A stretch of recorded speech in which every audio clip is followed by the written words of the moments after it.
Hello everyone, it's Anime here, and today we're going to be doing a Boruto episode review on Boruto episode 196. So yeah, with that, hit that shit.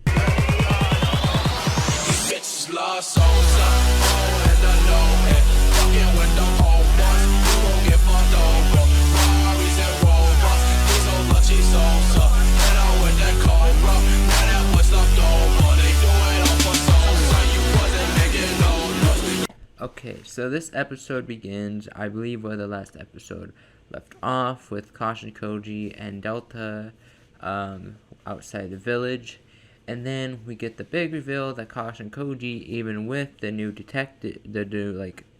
system to help spot unrecognized chakra, Caution Koji can just waltz in there as he pleases. And well, this is a big reveal because that means that either he has some type of chakra blockage where maybe his chakra can't get detected, or somehow his chakra is registered in the system. Now, as a manga reader, I know which one it is, but I'm not gonna say because this is anime episode review and no spoilers. Also, just a fun fact or a funny fact that no one's questioning why a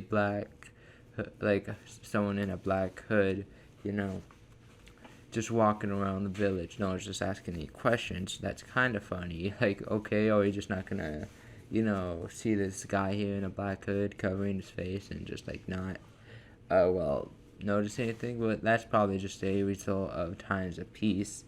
So yeah, then the next scene we are shown is Sadara and Mitsuki walking into the Uzumaki household and going to visit Boruto, quote unquote. But Mitsuki, after Kawaki says, "What are you guys doing here?" Mitsuki just straight up tells him, "Oh, we're here to watch you. Yeah, Satoru doesn't trust your ass." So yeah, and then Satoru's just like, "You're supposed to keep that quiet," and then Mitsuki just continues to tease Kawaki by saying, "Hey, you want a head fake? You don't? Oh, good job, because I was going to transfer my hand into Snake and take some of your DNA back to Orochimaru's lab. Good job. You're very smart." So you can just see how trolly Mitsuki can be sometimes. Because honestly, he can be like that because he's both smart intellectually and also, let's go to say that he's probably one, if not the strongest, Genin right now, due to him having Sage Mode. But yeah, that's just some speculation. So yeah, then we get Naruto going up to Boruto and saying, "Hey, we're going to spar," and Boruto gets excited, and Himura teases him "Oh, is little bro excited or is big bro excited?" And Boruto's like, "Nah," and then Himura just keeps on teasing him. It was a good wholesome scene. And then Kawaki says he's coming too. Naruto tells Kawaki that he's coming too, and Kawaki's like, "Why?" And then Naruto says we need to learn more about karma, and if Boruto activates karma, then hey, it's good, because then we can learn more about karma. So Kawaki agrees, and they go out to see Naruto spar Boruto. So all of Team 7 and Kawaki is there. So yeah, they begin the spar match. And at first, Naruto's dominating he would be, because, obviously Naruto's going to be way more powerful than Boruto. And then eventually, Kawaki's like, "What the fuck are you doing? Why are you holding back? You're not supposed to be holding back. You're wasting our time here if you're not using karma. Use karma." And then that's when Boruto reveals, "Hey, I'm not like you. I can't use karma at will. I'm not like you at all. You have way more experience with karma. I've just had this thing for a couple months. I think it's been a couple months in Boruto's time. So yeah, he's only had it for a couple months. There's nothing really he can do with it as of now." And then Kawaki's like, "Oh, is that so? Alright." And then Kawaki starts activating his karma, which then makes Boruto's karma resonate with his karma, so it activates. And then Kawaki's just like, "There, go at it." So Boruto starts going at Naruto, and Naruto isn't pressured. Naruto is pressured in his base form. We gotta remember that this is his base form. So he's pressured by Boruto in his base form. He didn't have to go into Sage Mode or KCM or any of that jazz. So, but to pressure even base Naruto's impressive feat, so the karma multiplier, like for getting to pressure Naruto and base, the karma multiplier, although it's not like shown, like I said in my Kwaki and Boruto versus Naruto and Sasuke, or Naruto and Sasuke video, like it's a big multiplier, although it's unknown. As we can see here, Boruto's literally pressuring Kwaki, pressuring Naruto, so we can assume it's a really big power up, because not even in the manga have we got it a multiplier for it. So then after that, Boruto actually is able to knock out one of Naruto's shadow clones, and this is mostly because Naruto was caught off guard by one of his jutsus, because Boruto did have an increased speed in,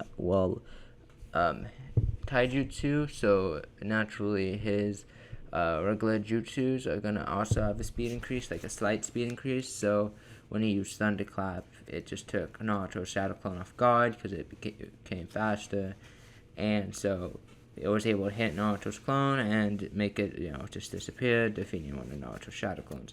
So that's also another feat that the karma has, even though I'm pretty sure it was an extra feat.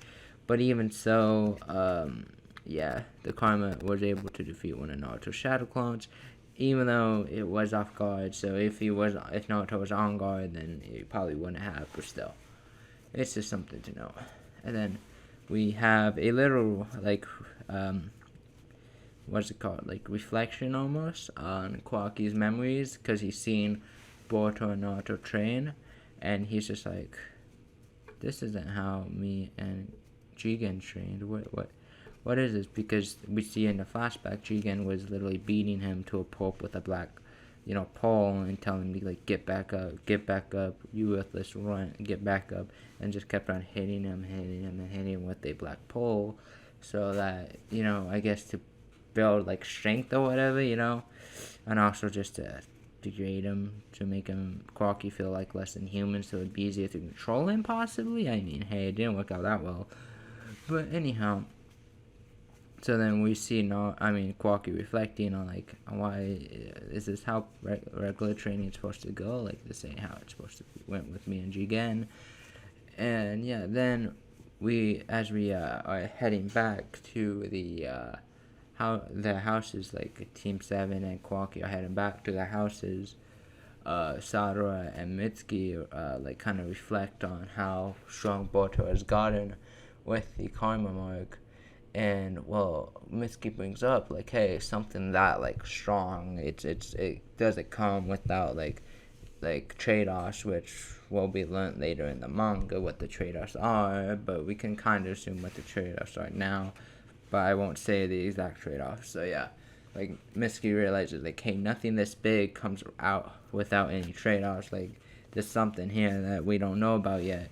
And Sadara kind of agrees, but then she says, like, yeah, that's true, but we need to focus on getting stronger now. Like, we just need to focus on catching up with Boruto, not being left in the dust, because if we don't train and get stronger, then we're going to be left in the dust of Boruto.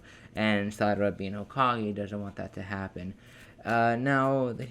Next is a scene that I'm really glad that they added, because as a manga reader, like, they kind of did, it seemed like an ass pull in the manga, but at least the anime is kind of, like, hopefully gonna show a scene with it. But yeah, basically when Sadara gets home and has dinner with Sasuke and Sakura, since Sasuke was home at the time, Sadara asked Sasuke to teach her the Chidori, which may or may not have had an appearance in the manga later on. So they're kind of like trying to fix that ass pull that they pulled, or at least show some way that she learnt it, which honestly they may not even show it, they just might have mentioned it in passing, so it makes more sense when it happens. But even if that's so, at least it'll be better than just not having it happen at random. Now another power up happens to Sadara in the manga, which I will not discuss since it's kind of a big deal. So so I'm just glad that they kind of fixed that up. And then we have another slight thing For I believe it was the last scene, or the last scene before the last scene, where Quacky goes up to Naruto and it says like, hey, like, what was that training back there? Like, is that how regular people train? And Naruto's like, yeah, why? And then it kind of explained what Jigen used to do to him, and Naruto's like, oh, I see. And then Boruto is overhearing this conversation and is like wondering if Quacky's gonna fix the face or not, and grabs the glue, getting ready to bust in there and just yell at Quacky. But after hearing the conversation, Boruto, showing some maturity at least, walks away, sets the glue back where it was, and just walks away from the situation. Which honestly does show maturity in Boruto, which is good. You know, character development's always good for characters. So, yeah, and then the last and final scene is just setting up for next episode, where Kashin Koji says, I found you, Quacky. That's where you're hiding. Now, obviously, Kashin Koji's probably not going to barge in to Hokage's Naruto's, house, because Kashin Koji won't be able to beat him. But we will see what happens in the next episode of Boruto in this Sunday. So, yeah. If you enjoyed this this episode, I'll give it let's give it a 7 out of 10, honestly.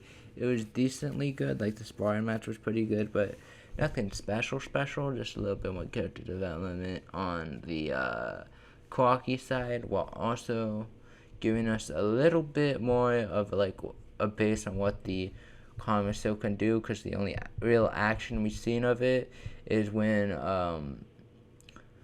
basically when Boruto used it to defeat what's his name, Owl, and then when Boruto used it to like absorb some jutsu that Quacky launched off, and then when Quacky used it to defeat Boro, and then that's about it. Then we also had the slight, sparring match between